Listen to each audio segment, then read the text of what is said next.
TDP के भी और जेडीयू के भी सांसद गए। इन्हीं नीतीश कुमार जी के साथ क्या साजिश चल रही है, किसी भी प्रकार से इनकी पार्टी तोड़ के सारे सांसद और एमएलए जो है भारतीय जनता पार्टी में मिला लिए जाए। जो भी भारतीय जनता पार्टी में है और जिसने ये 10 साल लूट मारी के देखे और प्रोटेस्ट नहीं किया, उसका ज़मीर नहीं है। अब उनको भी लग रहा है खून, हमें भी हिस्सा मिलना चाहिए। हमें जो भ्रष्टाचार का जो खेल चल रहा है, लाखों करोड़ रुपए जो चुराए जा रहे हैं अमित शाह जी और मोदी जी द्वारा और यूसुफ लुलू, अडानी अंबानी जैसे लोगों द्वारा, उसमें से अब हिस्सेदारी की लड़ाई हो रही है और कुछ नहीं। वो लोग कह रहे हैं हम भी तो कुछ हैं। अब मोदी जी का 56 इंच का सीना जो है वो नहीं रह गया। मोदी जी को तो पानी पीने की जरूरत पड़ती ही रहेगी। नायडू और मोदी जी की जो तिकड़ी है, क्या लग रहा है कब तक चलेगा? बिल्कुल कुछ नहीं मिलेगा इन दोनों को, मैं आपको लिख के दे रहा हूँ। 5 साल ऐसे ही 5 साल तो चलेंगे नहीं। ये कोशिश करेंगे कि हम कुछ दबाव बनाएं, उसी वक्त इनके सांसद तोड़ लिए जाएंगे और ये फिर मुंह ताकते रह जाएंगे। ज़्यादा बोले तो फिर इनकी सरकारें भी छीन ली जाएंगी, जो स्टेट की सरकार है। दोस्तों नमस्कार, मेरा नाम है अरुण और आप देख रहे हैं टाइम्स एक्सप्रेस। फिलहाल मेरे साथ जो है महमूद प्राचा जी है, सुप्रीम कोर्ट के वरिष्ठ वकील हैं, इनसे बातचीत करेंगे। आज जो है चंद्रबाबू नायडू दिल्ली पहुंचे और जो है तमाम जो है बड़ी मांगे उन्होंने रखी, जिसमें जो है अमरावती को जो है राजधानी बनाने को लेकर बात है, साथ ही साथ विशेष राज्य का जो मांग है वो लगातार दोहराई जा रही है। और उससे पहले जेडीयू ने भी जो इस तरह की मांग दोहराई थी जब राष्ट्रीय कार्यकारिणी की बैठक हुई थी। तो तमाम मुद्दों को लेकर बातचीत कर लेते हैं। सर, कैसे देख रहे हैं, चंद्रबाबू नायडू भी दिल्ली पहुंचे, तो क्या लग रहा है, नायडू मोदी नीतीश लग रहा है चल पाएगा? नहीं चलेगा तो जरूर, क्योंकि डंडा है मोदी जी के पास। अब ओम बिरला जी का भी डंडा है और ईडी सीबीआई और इनकम टैक्स का तो है ही।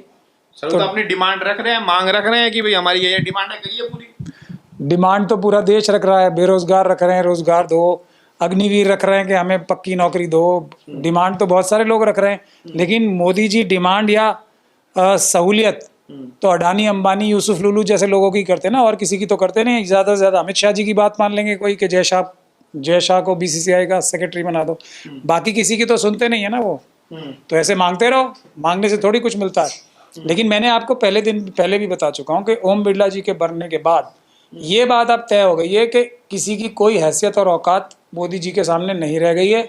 ये मुंह दिखाई के लिए विपक्ष की इतनी बात भी सुन रहे हैं, राहुल गांधी जी का भी और बाकी नेताओं का भी भाषण सुन लिया, लेकिन प्रैक्टिकली बोलने से कुछ होने वाला नहीं है। जो होगा वो सड़क पे आंदोलन से होगा, और उस आंदोलन के लिए अगर देश की जनता और लीडर्स तैयार नहीं है तो वो वही करेंगे जो पहले किया। आप क्या चाहते हैं, आंदोलन से क्या होगा? सरकार बदल जाएगी आंदोलन से? नहीं, सरकार पे प्रेशर रहेगा ना। ये देखिए, कुछ लोग होते हैं शर्म वाले, उनको अगर आपको कोई मैं बात बोलूं कि आप ये गलत काम कर रहे हो तो आपके दिल पे लगेगी। कुछ लोग होते हैं बेशरम, जब तक कि उनको झंझोड़ा नहीं जाएगा, जब तक उनको कोई फर्क नहीं पड़ रहा ना। क्या रिजर्व बैंक से पैसे चुराने की कोई कमी आ रही है उनमें? क्या अडानी अंबानी यूसुफ लुलू चाइना के साथ मिलके पैसे चुराने में कोई कमी कर रहे हैं? बल्कि बातचीत चाइना से बढ़ाई जा रही है कि ट्रेड कैसे बढ़ाया जाए। नहीं सर, चंद्रबाबू नायडू नीतीश कुमार के पास बार्गेनिंग पावर भी है ना, ऐसा थोड़ी ना है कि वो बार्गेनिंग पावर ये ओम बिरला जी के बनने के दिन ही खत्म हो गई थी। अब बार्गेनिंग पावर सारी मोदी जी के पास है। अगर वो लोग अपना समर्थन विड्रॉ भी करेंगे तो ओम बिरला जी उसी तरह टाइम लगाएंगे जैसे महाराष्ट्र में टाइम लगाया फैसला करने में उन्हें। नहीं, अगर बीजेपी के पक्ष में वोट दे देते हैं, सपोजिंग चंद्रबाबू वो अपना समर्थन वापस ले लेते हैं और सरकार से मांग की जाती है कि भाई आप अपना बहुमत साबित करके दिखाइए, तो ऐसा थोड़ी जबरदस्ती थोड़ी वोट डलवा लेंगे वो उनसे। जबरदस्ती नहीं तो प्यार से डलवाएंगे।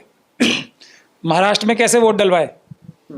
क्योंकि स्पीकर साहब ने सुप्रीम कोर्ट के बार बार कहने के बावजूद भी उनकी सदस्यता को चैलेंज नहीं किया।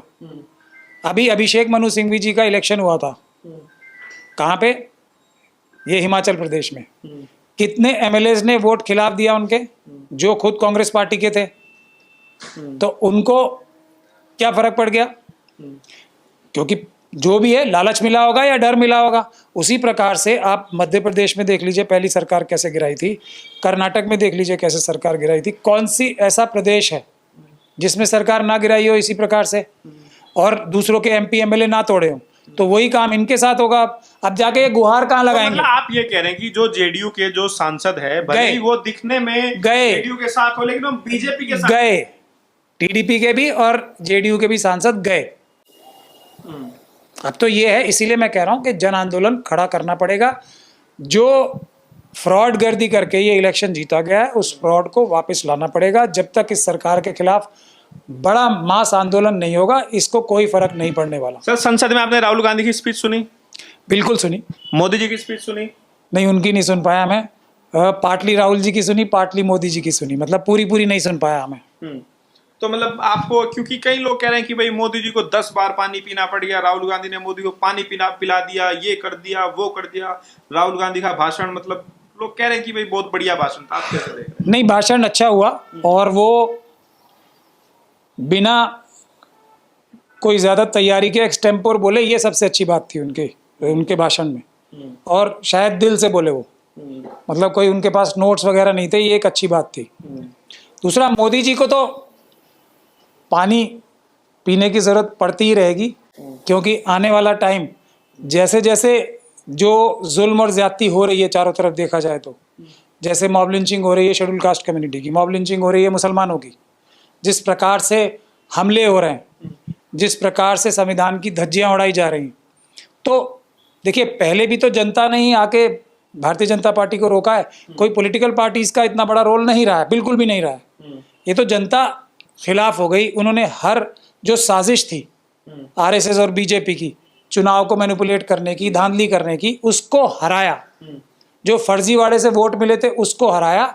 और तब क्योंकि भारतीय जनता पार्टी और आरएसएस को देश की जनता अब निकालना चाहती है, खास तौर पे एससी, एसटी, ओबीसी, मुस्लिम, सिख, क्रिश्चियन, बौद्ध, ये लोग तो बिल्कुल खिलाफ हैं। सर स्पीकर ओम बिरला के जो एक्सप्रेशन है जब वो सत्ता पक्ष के लोगों से बात कर रहे हैं, चेयर से एड्रेस कर रहे हैं, और जो विपक्ष के लोग एड्रेस कर रहे हैं, तो उसको भी जो है डिफ्रेंशिएट करके दिखाया जा रहा है। देखिए, जब आप सत्ता पक्ष के साथ आप बातचीत कर रहे हैं तो आपके किस तरह एक्सप्रेशन है, और जब आप विपक्ष के साथ कर रहे हैं तो किस तरह एक्सप्रेशन है, उसको बड़े स्तर पर शेयर किया जा रहा है कि मतलब उनके साथ बड़ा प्यार से पेश आ रहे हैं, आंखें दिखा रहे हैं, उंगली दिखा रहे हैं। तो इस पर नहीं, अभी इसको मैं ऐसे देखता हूँ कि उन्हें मोदी जी से थोड़ा ट्रेनिंग लेनी पड़ेगी। तो राहुल गांधी ने कहा कि आप जो है मोदी के सामने झुक रहे हैं, हमारे सामने तन के, तो वो अभी एक्टिंग नहीं कर पा रहे हैं ना। नेशनल स्कूल ऑफ ड्रामा में जो ट्रेनिंग होती है आरएसएस और बीजेपी के लोगों की, तो वो अपने मन की भावना वो शक्ल पे भी ला पा रहे हैं। मतलब उनको विपक्ष के लोगों को देखते ही एकदम से गुस्सा आ जाता है, तो वो उस गुस्से को छुपा नहीं पा रहे। मतलब भले ही वो काम वही करे, लेकिन चेहरे पे तो मुस्कुराहट रखनी चाहिए, वो भी नहीं कर पा रहे हैं। ये बड़े दुख की बात है। थोड़ा उन्हें, मेरे ख्याल से, मेरी सलाह है कि कुछ दिन मोदी जी की एनएसडी में उन्हें ट्रेनिंग लेनी चाहिए कि कैसे अपने भाव छुपा के देशभक्त बने रहे, अंदर से कुछ भी हो। आपको लग रहा है स्पीकर को भी असहज किया राहुल गांधी ने उसके? नहीं, ये असहज होते तो वो इस्तीफा देते थे, जो स्पीकर साहब कर रहे हैं इस वक्त, और जिस तरीके से कर रहे हैं। अगर कोई भी सत्ता पक्ष का व्यक्ति जरा सा भी असहज होगा तो उनके खिलाफ एविडेंस और सबूत और उनके खिलाफ माहौल इतना है कि वो अपने पद पे शपथ ही नहीं लेता ना पहले। अगर शर्मिंदगी जरा सी भी होती, शर्म जरा सी, तो इस्तीफा नहीं दे रहे, तो इसका मतलब कोई शर्म नहीं है। सर मुद्दा अलग है, क्योंकि आप खुद लॉयर है, तो इसको लेकर आप कैसे देख रहे हैं? अभी जो सर जो आईपीसी को बदलकर जो बीएनएस जो आया, भारतीय न्याय संहिता, और 2-3 चीजें आप उसको एक्सप्लेन बेहतर कर पाएंगे, तो उसके बारे में आप बताइए सर। क्योंकि जब उस कानून को बनाया गया तो संसद से जो है जो सांसद को सस्पेंड किया गया, वो मुद्दा बड़ा उठ रहा है। तो इसको लेकर मतलब जो लॉयर्स हैं उनके अंदर क्या भावना है, क्या ये सही हुआ है या? देखिए, सबसे पहले तो जो ये भारतीय हाँ, ये न्याय व्यवस्था सुधारने के लिए नहीं, न्यायिक व्यवस्था खराब करने के लिए, जो 400 पार का जो उनका इंटेंशन था ना, जो जनता ने रोक दिया, नहीं तो 400 पार करके वो क्या करना चाहते थे ना, संविधान बदलने को कोई वो ऐसे ही थोड़ी बदल देते। उसके लिए एक उन्होंने पहले से ग्राउंड तैयार किया था, और उसका सबसे अच्छा ग्राउंड ये था कि इस तरह के कानून बनाओ जिससे लोग बिल्कुल परेशान हो जाएं, दुखी हो जाएं। और ये तीनों कानून जो नए बने ऐसे बने कि इससे अफरा तफरी फैल जाती, पूरे फैलेगी, वो मैं बताता हूँ। तो ये बुनियादी बात ये थी, इसीलिए अमित शाह जी ने इस प्रकार के 3 कानून बनाए हैं जो कि पूरे देश में अफरा तफरी का माहौल बना देंगे, लोगों को संविधान के प्रति एक तरीके से नाराज करने के लिए कि ये संविधान जो है ये तुम्हें इतनी ज्यादा केओस और परेशानी दे रहा है। आईपीसी जो है अंग्रेजों के जमाने का था, ये सब चीजें। तो अब देखिए, मैं तो यही तो मैं कह रहा हूँ सब कि एक अमित शाह जी में और एक मोदी जी में एक ललक है कि वो बनना चाहते हैं देश का सबसे बड़ा प्रधानमंत्री, मोदी जी। उनसे पहले कोई भी प्रधानमंत्री को कुछ आता जाता ही नहीं था, ये अपनी छवि बनाना चाहते हैं। वो बायोलॉजिकल व्यक्ति नहीं बनना चाहते, बल्कि नॉन बायोलॉजिकल व्यक्ति बनना चाहते। उसी प्रकार से जो अमित शाह जी हैं, वो सरदार पटेल से भी बड़े अपने आप को होम मिनिस्टर प्रोजेक्ट करना चाहते हैं। तो ये जो भारतीय इंडियन पीनल कोड है, ये सरदार पटेल साहब के सामने नहीं था ना, इसमें चेंजेस किए गए और 75 के करीब आईपीसी में चेंजेस किए गए। और जो सीआरपीसी है, जो भारतीय न्याय नागरिक सुरक्षा संहिता जो है, जो सीआरपीसी थी पहले, उसमें तो 1973 में, मतलब सरदार पटेल साहब के टाइम में भी ये सीआरपीसी रही थी और 1973 में दोबारा सारी बनी। तो अब सरदार पटेल साहब को भी नीचा दिखाना है कि उनको भी कुछ नहीं आता था और अमित शाह जी को उनसे भी ज़्यादा आता है। तो जो चीज़ें उनको खराब नहीं लगी, सरदार पटेल साहब ने कहा नहीं ये सही है देश चलाने के लिए, उसको भी गलत बताया कि अब तो अंग्रेज़ों। और तीसरी बात जो सबसे महत्वपूर्ण बात ये है कि अगर कोई अंग्रेज़ों की चीज़ खराब थी तो उससे अच्छी चीज़ बनानी चाहिए ना नागरिकों के लिए, लेकिन बनाई क्या है, उससे भी ज़्यादा खराब। बहाना किया कि हम अच्छा करेंगे, लेकिन किया खराब ही है। सर जो आईपीसी को जो बदला गया उसमें, तो सर उसको आप कैसे देख रहे हैं? क्योंकि सर जो छात्र है लगभग लोग है याद था, टीचर्स के याद था, लॉयर्स के भी याद था, अब ये फिर से सारी चीजें, सारी किताब, सब कुछ ये सब चेंज होगा सर, ये इतना सारी। यही बात मैं आपको बताना चाहता हूँ कि ये जो जितने कानून बनते हैं ये हमारे लिए नहीं बनते हैं, वकीलों के लिए, ये जजेस के लिए नहीं बनते हैं, ये लॉ के स्टूडेंट्स के लिए बिल्कुल नहीं बनते हैं, ये बनते हैं आम नागरिक के लिए। हम लोग तो एक तरीके से गो बिटवीन हैं कि नागरिकों की मदद कर सके, लेकिन क्या करना है और क्या नहीं करना यही बताते हैं ना कानून। तो ये वकीलों की ज़रूरत है, इसकी वकीलों को भी पढ़ सकती है नागरिक की हैसियत से, लेकिन सबसे बड़ी ज़रूरत जो ये कानून है ये समझने की और इनके ऊपर अमल करने की और इन्हें ना तोड़ने की जो ज़रूरत होती है वो नागरिकों की है। लेकिन मैंने जितने भी इस बारे में डिबेट देखे, एक व्यक्ति ने भी, हर एक ने बोला कि जज परेशानी में आ जाएंगे, हर एक ने बोला वकील परेशानी में आ जाएंगे और स्टूडेंट्स परेशानी में आ जाएंगे। हम लोगों को क्या परेशानी है? अगर हम अच्छे लॉयर हैं तो हम तो कोई भी नया कानून आता है, मैं जाके विदेश में भी प्रैक्टिस करूंगा तो मुझे ज़्यादा से ज़्यादा 2-3 महीने लगेंगे सीखने में कोई भी लॉ, क्योंकि हमारी बेसिक ट्रेनिंग है ना इस तरह की। किसी भी कानून को हम जल्दी से ग्रैब कर लेंगे। जो आम नागरिक है, जो धारा 302 समझता था कि मुझे 302 नहीं करनी है, 420 ही नहीं करनी है, अब ये सब चीज़ें तो वो उसको यही लगेगा ना 420 ही नहीं करनी, तो उसके लिए कानून बदल गए, उसे पता ही नहीं कुछ और पता लगेगा भी नहीं। और इसमें देखिए जो ईमानदार पुलिस वाले हैं वो तो मेरे ख्याल से इतनी ज़्यादा फ्रस्ट्रेशन में आ जाएंगे अब, क्योंकि इसमें सिर्फ प्रावधान है जो भ्रष्ट पुलिस के अधिकारी हैं ना, वो ज़्यादा से ज़्यादा रिश्वत ले सकें, किसी को डरा के, किसी नागरिक को डरा के, उसको ये धमका के कि अब ये नया कानून आ गया है, इसमें इतने सख्त प्रावधान हैं, हम तुम्हारे खिलाफ UAPA लगा देंगे, हम तुम्हारे खिलाफ तुम्हें 90 दिन तक पकड़े रखेंगे। ये सब कौन करता है? जो भ्रष्ट पुलिस अधिकारी रिश्वतें लेने का काम करते, उनकी तो बल्ले बल्ले हो गई। जो ईमानदार पुलिस अधिकारी हैं वो तो मर गए, उन्हें कानून ही नहीं समझ में आएगा, क्योंकि कानून इतना कॉम्प्लेक्स है। अब पुराने वाला लगना है प्रोविजन या नए वाला लगना है या दोनों का मिक्सचर लगना है, इसी में ही कंफ्यूज हो जाएंगे। किसी को पकड़ना कैसे है, फॉरेंसिक एविडेंस इकट्ठा कैसे करना है। मुझे नहीं लगता भारतवर्ष में एक भी पुलिस वाला अभी ऐसा होगा कि जिसको ये कानून समझ में आए। सर जो केस बहुत टाइम लगेगा। जो चल रहे थे सर, अब सब उसमें सब करेक्शन हो गया उसमें सर। मैं वही तो कह रहा हूँ, ये सब तो हमारी चीज़ है ना, हम समझ लेंगे। मैंने आपको सबसे बड़ी बात बताई है कि एक आम नागरिक को नहीं पता कि अब अपराध क्या है और अपराध क्या नहीं है। ये सबसे पहले तो नागरिक को पता होना चाहिए ना। जो पुराने वाले थे तो उनको पता था, तो लोगों को भी याद था।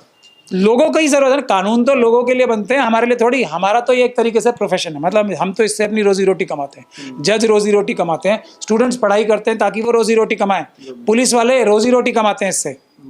नागरिक बेचारों का क्या, उनके बारे में सोचना चाहिए। ये सारे कानून उनके पर्सपेक्टिव से बनते हैं, उन्हीं के पर्सपेक्टिव से सोचने चाहिए। एक बात में और इसमें महत्वपूर्ण है, वो ये है सर उतना विरोध तो नहीं दिखा, आप ही विरोध कर रहे हैं, बाकी कहीं धरना प्रदर्शन आंदोलन उस तरह तो सबके मजे हैं ना भाई, वकीलों के मजे। मैं आपको सच्चाई बात, बिल्कुल जितने ज़्यादा लॉ मुश्किल बनेंगे उतने ज़्यादा लोग हमारे पास आएंगे ना भाग के। अब तो मुझे कुछ भी समझ में नहीं आ रहा, आप बताइए। मजे आ गए।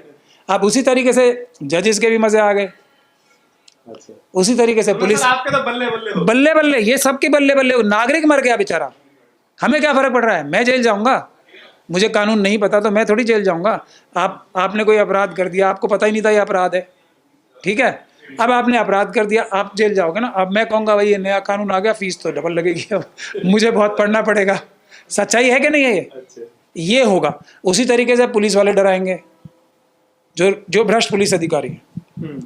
तो मैं ये बता रहा हूँ आपको, नागरिक का क्या, और दूसरी जो सबसे महत्वपूर्ण बात है, एक जो भारत देश में जो नागरिक रहते हैं उनको हम लोग समझाते समझाते थक गए, क्या कि ये जो शेड्यूल कास्ट कम्युनिटी के खिलाफ कोई सख्त कानून बनाए जाते हैं, जैसे यूएपीए का कानून, मुसलमानों के खिलाफ, सिखों के खिलाफ, बौद्धों के खिलाफ, जो पहले पहले राउंड में क्या लगता है कि भाई ठीक है मुसलमानों की पिटाई हो रही है, बढ़िया हो रहा है, बहुत सारे इस मानसिकता के लोग हैं हमारे देश में, सिखों की पिटाई हो रही है, बड़ा बढ़िया हो रहा है, शेड्यूल कास्ट शेड्यूल ट्राइब पिट रहे, बहुत बढ़िया हो रहा है, हम तो अपने घर में सुरक्षित है ना।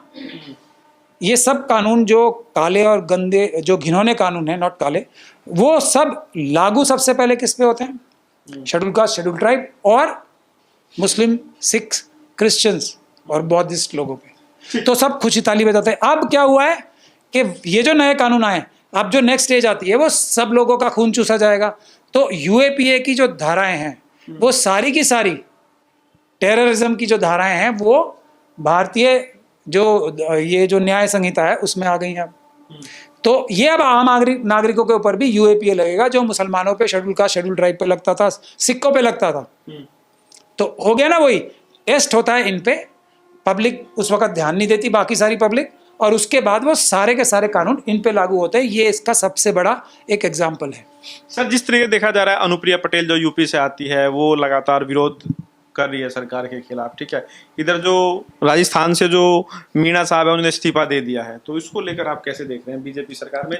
तो क्या ये असंतोष जो भड़क रहा है, क्या इसकी मेन वजह है कि अब जो बीजेपी के जो लोग हैं, बीजेपी की अब जो है पकड़ ढीली पड़ रही है, क्या आपको लग रहा है? नहीं, एक फर्क आया है कि अब हिस्सेदारी के लिए थोड़ी जो भारतीय जनता पार्टी के और आरएसएस के अंदर शक्तियां हैं ना, वो हिस्सेदारी, भ्रष्टाचार में हिस्सेदारी के लिए वो ज्यादा ताकतवर होके असर्ट कर रहे हैं। वो लोग कह रहे हैं हम भी तो कुछ हैं। अब मोदी जी का 56 इंच का सीना जो है वो नहीं रह गया, तो अब हमारे और उनके सीने जो हैं आपस में कंपेरेबल हो गए, मतलब एक जैसे एक समान हो गए। तो हिस्सेदारी के लिए लड़ाई है, बाकी कोई लड़ाई नहीं है। जो भी भारतीय जनता पार्टी में है और जिसने ये 10 साल लूट मारी के देखे और प्रोटेस्ट नहीं किया, उसका ज़मीर नहीं है। अब उनको भी लग रहा है खून, हमें भी हिस्सा मिलना चाहिए। हमें जो भ्रष्टाचार का जो खेल चल रहा है, लाखों लाखों करोड़ रुपए जो चुराए जा रहे हैं अमित शाह जी और मोदी जी द्वारा और यूसुफ लुलू, अडानी अंबानी जैसे लोगों द्वारा, उसमें से अब हिस्सेदारी की लड़ाई हो रही है और कुछ नहीं। तो क्या आपको लग रहा है सर, जो नायडू दिल्ली आई इससे पहले नीतीश कुमार ने भी जो है अपनी राष्ट्रीय कार्यकारिणी की बैठक की थी, अब आखिरी सवाल मेरा आपसे है, जहाँ से शुरू किया था वहीं से कंप्लीट करना है, कि जो नीतीश, नायडू और मोदी जी की जो तिकड़ी है, क्या लग रहा है कब तक चल पाएगी? बिल्कुल कुछ नहीं मिलेगा इन दोनों को, मैं आपको लिख के दे रहा हूँ। 5 साल ऐसे ही 5 साल तो चलेंगे नहीं, ये कोशिश करेंगे कि हम कुछ दबाव बनाएं, उसी वक्त इनके सांसद तोड़ लिए जाएंगे और ये फिर मुंह ताकते रह जाएंगे। ज़्यादा बोले तो फिर इनकी सरकारें भी छीन ली जाएंगी, जो स्टेट की सरकार है। ये कहा जा रहा है कि आप जो है राज्यों में शासन कीजिए आराम से, और जो है दिल्ली में थोड़ा आराम करिए। नहीं, ये बात तो शिवसेना के साथ भी लागू होती थी ना। क्या किया, मतलब जिसको लालच है, ग्रीड है, उसको तो पूरी दुनिया चाहिए ना। जब यहाँ कंफर्टेबल हो जाएंगे तो फिर कहेंगे वो भी ले लूँ, राज्य भी ले लूँ, क्यों नहीं लूँ। अभी शिवसेना के साथ क्या किया, कोई चंद्रबाबू नायडू जी शिवसेना से ज़्यादा क्लोज एलाई तो नहीं है ना। महबूबा मुफ्ती के साथ क्या किया था, क्या किया था बताओ आप। इन्हीं नीतीश कुमार जी के साथ क्या साजिश चल रही है, किसी भी प्रकार से इनकी पार्टी तोड़ के सारे के सारे सांसद और एमएलए जो है भारतीय जनता पार्टी में मिला लिए जाएं, यही कोशिश तो हो रही है। उधर सबसे बड़ा एग्जाम्पल लेटेस्ट अभी क्या है, उड़ीसा का पटनायक साहब थे ना, एनडीए में तो नहीं थे, एनडीए में नहीं थे, उन्होंने हमेशा भारतीय जनता पार्टी की रक्षा की है, चट्टान की मुद्दों पर। हाँ हाँ, वही मुद्दों पे आधारित, मुद्दे ही पर आधारित। तो अभी चंद्रबाबू नायडू जी भी सपोर्ट कर रहे हैं, मुद्दों पे ही तो कर रहे हैं। पैसा थोड़ी चाहिए किसी को भी, वो थोड़ी स्पेशल स्टेटस मांग रहे हैं। मुद्दा क्या है कि चाइना से ज़मीन लेनी, उसी लिए तो सपोर्ट किया है। मुद्दा क्या है कि बेरोजगारी खत्म करनी है, उसी लिए तो सपोर्ट किया ना चंद्रबाबू नायडू जी ने और नीतीश कुमार जी ने। क्योंकि इंडिया गठबंधन के साथ आते तो शायद वो बेरोजगारी के लिए काम नहीं करते। मोदी जी ने तो आप कह रहे हैं कि अब जो है नीतीश कुमार के पास और नायडू के पास कुछ नहीं है, मेरे हिसाब से कुछ कर पाएंगे नहीं, कुछ नहीं कर पाएंगे। कोशिश करेंगे, तड़फड़ाएंगे, फड़फड़ाएंगे और ये इनके ऊपर अटैक करेंगे मोदी जी और अमित शाह जी। मेरा ऐसा मानना है, आगे आने वाला वक्त बताएगा।